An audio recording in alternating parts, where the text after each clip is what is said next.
The next pranayama we're going to work on is called the retained breath.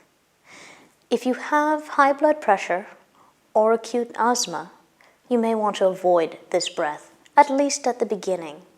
Over time, as your systems begin to strengthen, your blood pressure drops, your asthma becomes a little bit more under control, then you may want to attempt the retained breath. When you first start to practice the retained breath, you should only do it once every time you practice within the first week. After that, as you become comfortable, in the second week, you may want to move to doing it twice in a practice. In the third week, if you're comfortable, you can increase this to 3 times in a practice. But beyond that, you always only practice it 3 times in a row. With the retained breath, there's also a certain amount of psychological fear that can come up, because the retained breath has a ratio that you maintain. The ratio is 1 to 4 to 2. And what that really means is that if it takes me 4 breaths, or 4 beats rather, to inhale, that's my 1, I will retain for the ratio of 1 to 4. So I will retain for 4 times 4, which is 16 beats. After I retain for 16 beats, the ratio is 1 to 4 to 2, I exhale for 8 beats.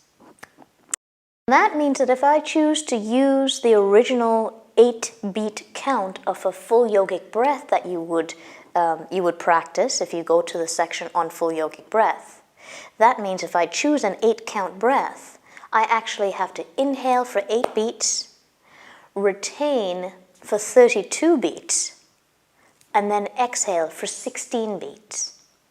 That takes some practice, and it will come, but it takes practice. So when you're beginning a retained breath, my suggestion is start with an inhalation of 4 beats. What you're going to do as a result, as you inhale, is instead of inhaling for 4, 2, and 2 as you would with a full yogic breath, you're going to inhale for 2, 1, and 1. Then you're going to close off the airway by swallowing and allowing the tongue to drop back, close the mouth, close the airway, and you're going to retain that breath for a count of 16.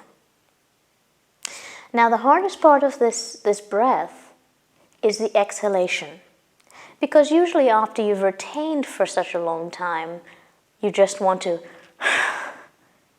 and exhale as quickly as possible.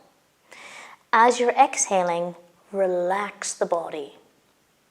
Relax. You have enough air, and the inhalation will come. As you're exhaling after you've retained for 16, exhale for a count of 8.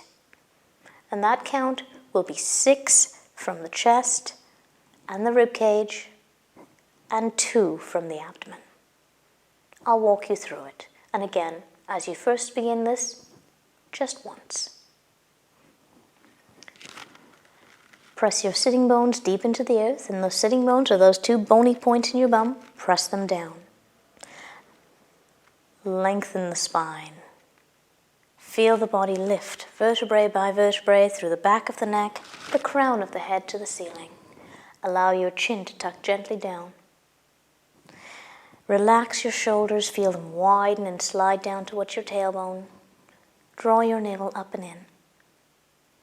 And we're going to begin the breath. Inhale into the abdomen for a count of 2. Into the rib cage for a count of 1. Into the chest for a count of 1. Swallow, closing the airway, and retain your breath for a count of 16.